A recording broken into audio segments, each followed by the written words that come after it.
Please. You're queso for queso. Please. I'm crazy for queso. Oh, el loco. Hey, everybody. Welcome to How to Feed a Loon. We're sizzling away in here. We are so excited. I'm Chris. And I'm Wesley. The cheesy loon. The cheesy loon. The cheese-eating loon. And folks, we are making today I'm telling you, I say this all the time, but this goes back to when I think I was an infant. Yeah. My mom fed me cheese dip. Yes. Instead of That's what you baby do food. in Texas. That's right. Yeah. Anyway, I am making the best queso you've ever had. I am so excited. So let's. It's so good, y'all. So good. It is incredible.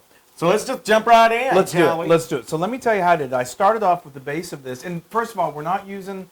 I grew up with, I'm going to say it, Velveeta and Rotel, and I love it. Of course, I love it. I do too. But I'm going to show you a way to make like restaurant quality queso that doesn't use the processed stuff. It's really good. It's still fantastic. It's so even good. better. So this right here, these are. Let me tell you what I did. I've got a hot skillet that I took a couple of tablespoons of unsalted butter, and then I heated that up, and I threw in some onion, some jalapenos, a couple of jalapenos, and then some pickled serrano peppers that I chopped, and then some garlic. And then I let that simmer for a few minutes until it really cooked down. And then I took about a half a cup of cherry tomatoes that I diced, and I tossed those in with the party and let them cook until they started to really kind of brown and almost caramelize, and they're just pure perfection. I'll put that on some eggs. Doesn't it? I know, it already smells heavenly. It's incredible. So now, let me tell you how we're going to make this this queso, that it's not going to be too thick and too cheesy, but it's going to taste like cheese. What do you mean too cheesy? Well, sometimes if you use, because I've played around with different sort of recipes and making them, and sometimes if you just go with too much cheddar, or it takes, and also gets the consistency gets stringy, really and it tastes weird. like you're eating a block of cheddar, and it's, I've got some tricks for you that's going to work. So what I've got here is a cup of evaporated milk. Just follow me here, folks. And then I've got 2 heaping tablespoons of cornstarch. And so this you're going to put that in there? Yes, I'm going to put that. I just put it in there, and that is going to make a work. roux. Well, it's really kind of what you would call like a slurry. You know, like a slurry with a fringe. With a fringe on top. That's right. Why am I holding the cheese? Well, I've been just asking picked it that up. for years. So anyway, so you hold the cheese while I prepare the slurry. Oops. Don't drop the cheese. And then I've got about a cup of water here that I'm going to just whisk in, and you want that cornstarch to fully absorb and get dissolved into this liquid. And what that's going to do is going to go right here into the skillet. I'll do it this way. And that is going to start to thicken, and that's going to form this lovely base for this queso that we will then go back and add the cheese and let it melt, and then we're going to add a few more aromatics, and you're going to have the best queso, folks, you've ever had. Like I said, you're going to be queso for the queso. No, queso. And first of all, it's not queso. It's el loco. It's loco for queso. It's loco. El loco for queso. That's it. Well, I am el loco for queso. All right, so we're going to let this thicken. It only is going to take a couple minutes, and then when we come back, we're going to put the cheese in. We're going to add the cheese. All right, folks, so now this doesn't take long. It only takes probably 2, maybe 3 minutes, and you see it starts to, it's almost like a gravy, like a queso gravy. But as if on cue, Flo comes Flo. Flo has entered the kitchen. Okay, folks, so now we are going to do, what would queso be without queso? Without cheese. Cheese, yeah. So let me tell you about the cheese. But the kind of cheese that I think is perfect for this, I'm going to start adding it, is good old American cheese. Now, let me tell you, American cheese, it's actual cheese, and it just has a melting quality that is perfect. I'm sure you all have made the best ever grilled cheese sandwich, and you use those American cheese slices. There's a reason that it just works so perfectly. It's because it's just a wonderful, wonderful melting cheese, and it has kind of a mild cheese flavor, but yet is really, really delicious, and it just makes the perfect queso. So now what we're going to do... I'm watching this and just like, I can actually hear him over there salivating. I've actually like stopped talking for a little bit. Which that tells you right there how much he is excited about this cheese. I'm excited What, about it too. Flo? I am really. Flo's even excited about it. So see, now this is really, and then you turn your burner down on Drive low. me crazy. Okay, yeah, you're such a clean freak. Well, I like to keep a clean workspace.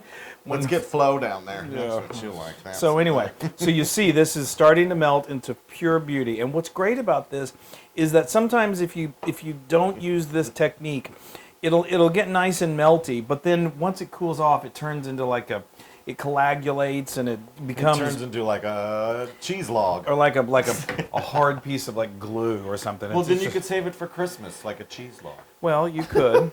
That's true. I've never really thought about that. Now this is It'd be really blue looking cheese. really, really lovely. So I'm gonna add a few more flavorings. This is where you can sort of do your own thing. Yes. These are just canned green chilies that you can get. I love them. They're not spicy.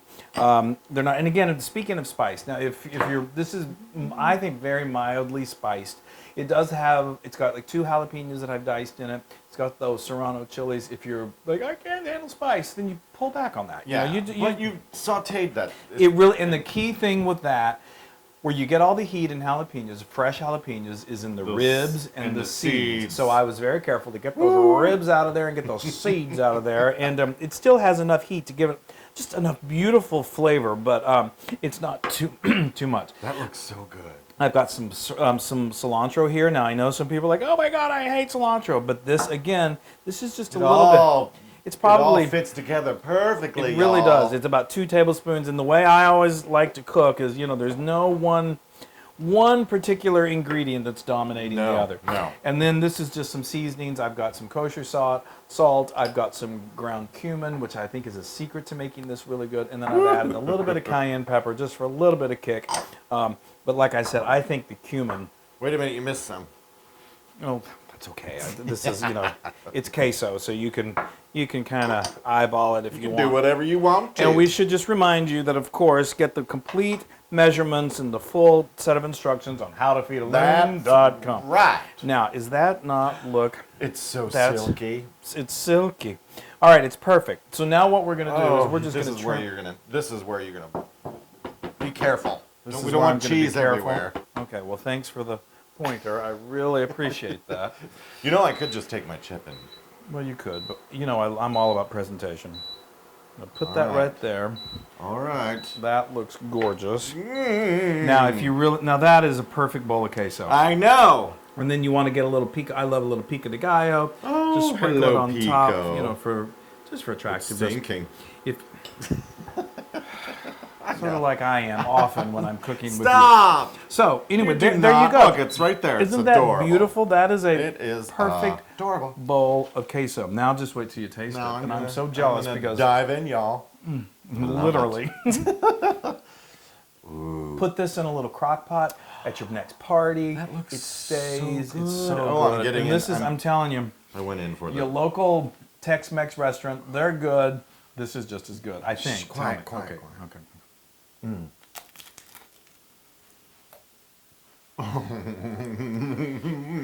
It's queso. I love it. I know. I love this. This is so good. And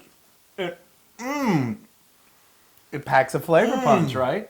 it totally does. That little bit of jalapeno. Yeah, yeah. It's just right. Yeah, It's yeah. like, that is perfect. That is absolutely perfect. Now, that is 100% Loon approved. Oh, well, that's kind of what I thought he was going to say. I'm double so- dipping. well, listen, I can't wait anymore. I got to dip myself. 'cause I double dipped.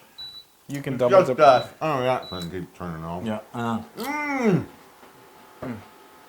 Oh, I can't say enough about. I was going to try and say I could say so much about this queso. And I couldn't work it out. But anyway, I'm just going to have a little more. Y'all, this is so good. Now, you can get this recipe and many more on howtofeedaloon.com. That's right. And while you're at it, go ahead and go to all of our social media channels. Please give us a like, thumbs up, share. It really helps, and we Hug. really, really I'd appreciate like it. to. Give Give us us a a lot hug. of love and give us a lot of share. Yeah. Sure. All right. Bye, y'all. Always. Make this queso. Always. I love my Hold share. on. This is so good. Hey! Now, if you like what you saw, make sure you subscribe to our YouTube channel. That's right. And to see more recipes just like this, just click right here. That's right. Click or subscribe. Click.